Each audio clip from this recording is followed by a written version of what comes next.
जलन। ममता बहुत ही सीधी और प्यारी लड़की थी।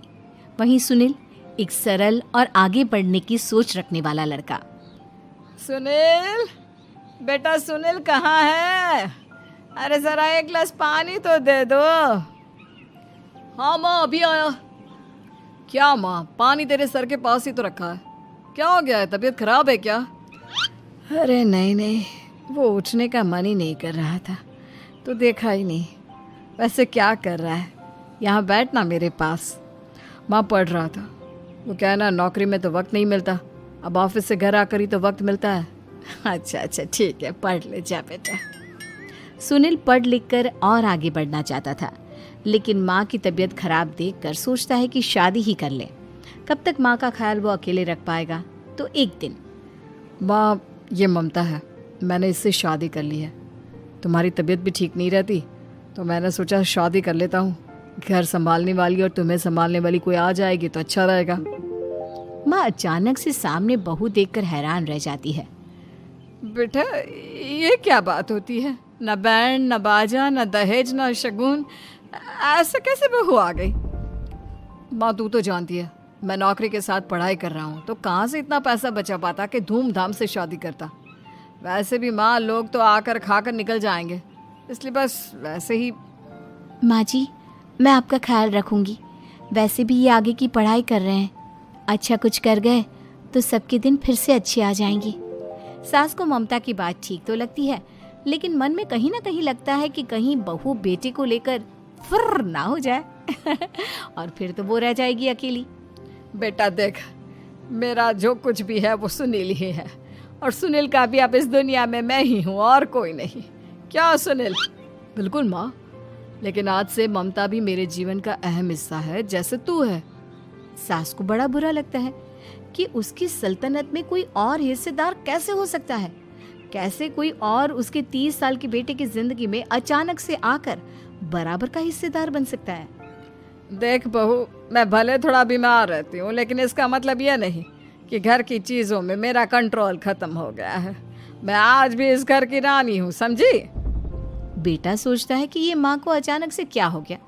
कल तक जो माँ कहती थी कि जिंदगी का कोई भरोसा नहीं, वो अचानक से जंग के मैदान की झांसी की रानी कैसे बन गई? माँ क्या हो गया है? सब ठीक है ना? अचानक कैसी बात कर रही हो? ममता का आज पहला दिन है, स्वागत करो उसका। आसपास की आंटियों को बुलाओ, नई दुल्हन की मुंह दिखाए करवाओ। खैर, सास होने का फर्ज निभाती है और बाद में एक सहेली के साथ बाहर निकल जाती है। क्यों री बताया नहीं कि बेटे का ब्याह कर रही हो? वैसे तो सारा दिन हम ही में घुसी रहती हो। अरे मुझे भी तो अभी पता चला, यूं अचानक सर पर लेकर आ गया। कहता है बहू है माँ तुम्हारी, अब इसको भी इतना ही मैं प्यार करता हूँ जितना तुझे करता हूँ। लो जी, ये क्या बात होगी? क्यों इतना प्यार करता है? अरे माँ का प्यार तो ज्यादा होता है। अब उसको तो कोई दूसरा पति मिल सकता है, लेकिन तुम ही बताओ, क्या माँ की ममता किसी और की हो सकती है? ना जी ना, बेटे को समझाओ ये बात। अरे क्या समझाऊं, मुझे तो खुद ही समझ में नहीं आ रहा कि क्या हो रहा है। जो बेटा कल तक माँ माँ करता था, अचानक से बीवी बीवी का राग आलाप रहा है। देखा, उसकी बीवी ना सुंदर और जवान है। सुंदरता के आगे तो एक से एक नहीं टिके, तो तेरा बेटा किस खेत की मूली है? सास को भी समझ में आ जाता है कि बहू की सुंदरता के आगे माँ का प्यार किसी काम का नहीं। उधर बीवी, ए जी, अम्मा जी सहेलियों को छोड़ने गई थी, अभी तक आई नहीं, हम देख आए क्या? अरे रहने दो ना, आ जाएंगी। कहाँ जाएगी, उनकी आदत है, एक बार जाती है तो पूरी पंचायत खत्म करके ही आती है। अच्छा ही है, खाना वाना खा कर गई होगी। छोड़ो ना, घूमेगी तो खाना पचेगा, नहीं तो ऐसे ही खाट पकड़ लेगी। बहू भी शांत हो जाती है। उधर सास सोचती है कि आज थोड़ा देर से ही घर जाती हूँ, जब बेटा परेशान होकर ढूंढेगा तब मजा आएगा। बीवी को खुद ही पता चल जाएगा कि माँ के आगे उसकी दाल नहीं गलेगी। लेकिन वहीं दूसरी ओर घर पर, ए जी, माँ जी अभी भी नहीं आई, हमको तो घबराहट हो रही है कि क्या करें, जाकर पता करें किसी के घर। अच्छा, कहाँ जाओगी ये भी बता दो। पहला दिन है तुम्हारा इस घर में और एक ही दिन में मोहल्ला छानोगी क्या? हाँ, तो आप भी तो नहीं जा रहे हैं ना, हमको फिक्र हो रही है। अरे यार, ये रोज का है अम्मा का, खाओ और सो जाओ। बस फिर क्या था। बेटा बहू खाना खाते हैं और कमरे में सोने चले जाते हैं। उधर जब सास को कोई देखने नहीं आता तो वो हार कर घर आ जाती है, जहाँ वो देखती है कि सारे घर की लाइट्स बंद है। सास को गुस्सा आता है। बहू, ममता बहू कहाँ हो? लेकिन सारे दिन की थकी बहू को ऐसी नींद आती है जैसे किसी ने भांग की गोली खिला दी हो। वो तो नहीं उठती। उठकर आ जाता है बेटा। अरे क्या बात है अम्मा, काहे चिल्ला रही हो? अरे सो जाओ ना, सुबह की थकी है बहू, वो सो रही है। जोर से बोलोगी तो नींद खुल जाएगी उसकी। माँ को गुस्सा आ जाता है। फिलहाल तो सो जाती है, लेकिन मन ही मन ढेर सारा जहर बहू के लिए भरा होता है। सुबह बहू चाय बना रही होती है कि सास धीरे से गैस तेज कर देती है, जिससे चाय का बर्तन जल जाता है। और जैसे ही बहू चाय का बर्तन उठाती है, उसका हाथ जल जाता है। मेरा हाथ जल गया। वो जोर जोर से चिल्लाकर इधर उधर भागती है कि सास थोड़ी देर में उसके हाथ में पानी डाल देती है। हाय रे बहू, क्या कर रही हो? पहली बार रसोई छुई हो क्या? सासू माँ गलती से गैस तेज रह गई थी और बर्तन जल गया, जिससे मेरा हाथ जल गया। हाय रे, कितना गंदा दाग। छी छी छी छी, मुझे तो उल्टी आ रही है तेरा गला हुआ मांस देखकर। तू ना मुझे अभी साथ से खाना मत लगाना। बहू भी खुद का हाथ देखती है तो उसे भी रोना आ जाता है। कुछ दिनों के बाद सास की सहेली आती है, बहू चाय बनाकर लाती है। उसके जाने के बाद सहेली कहती है, बहू की सुंदरता ऐसी है कि कोई भी दीवाना हो जाए। वैसे तेरे बेटे का क्या हाल है? अरे वैसा ही है, बहू के पीछे लट्टू। क्या करूं, कुछ समझ में नहीं आ रहा। मैंने तो बहू के चेहरे पर दिवाली के पटाखे की चक्री फेंक दी, उसका पूरा चेहरा जल गया। अब देखो ना रही सुंदरता, और ना ही अब मेरा बेटा उसे पूछता है। अरे अब तो वो उसे छोड़कर दूसरी भी देखने को बोल गया है मुझे। बहू सारी बात सुन रही होती है। आंटी एक बात बताइए, क्या भरोसा है कि दूसरी सही आए और आपके अनुसार रहे? देखिए आंटी, मेरी सासू माँ को गलत बात सिखाने की जरूरत नहीं है।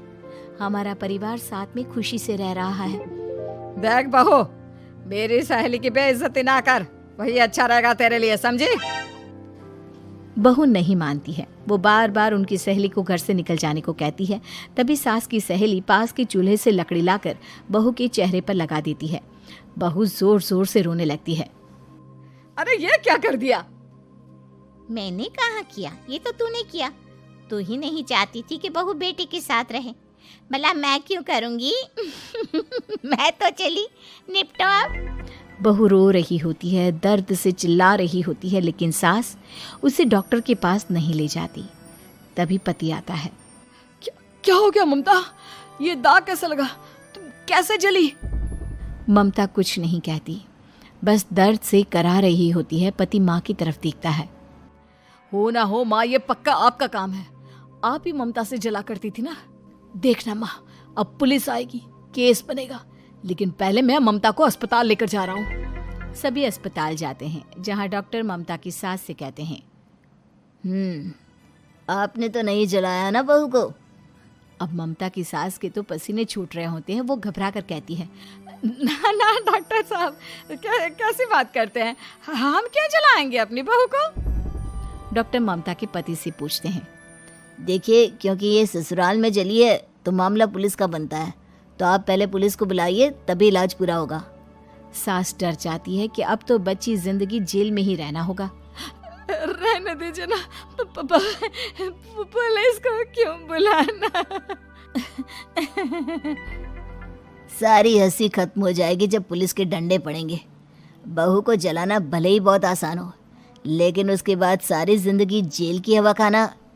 सास डर जाती है। पुलिस आती है। पास लेटी दर्द से करा रही ममता स्टेटमेंट देती है। तो क्या हुआ था? कैसे जली आप? ममता पास खड़ी सास को देखती है। बेटी बताओ, कैसे जल गई तुम? ओए, काका का किरण वाली शाहरुख, चुप, बिल्कुल चुप। सास चुप। सभी इंतजार करते हैं कि ममता क्या बोलेगी। जी मैं खाना बना रही थी, लकड़ी उड़कर मेरे ऊपर गिर गई और मैं जल गई। सास बहू की बात सुनकर रोने लगती है। देखा माँ, कितनी समझदार है ममता। ये चाहती तो, हाँ बेटा, ये चाहती तो मैं आज जेल में होती। मुझे माफ कर दे, मैं आगे से अभी कभी ऐसा नहीं करूंगी। बहू के साथ मिलकर रहूंगी, मुझे माफ कर दे।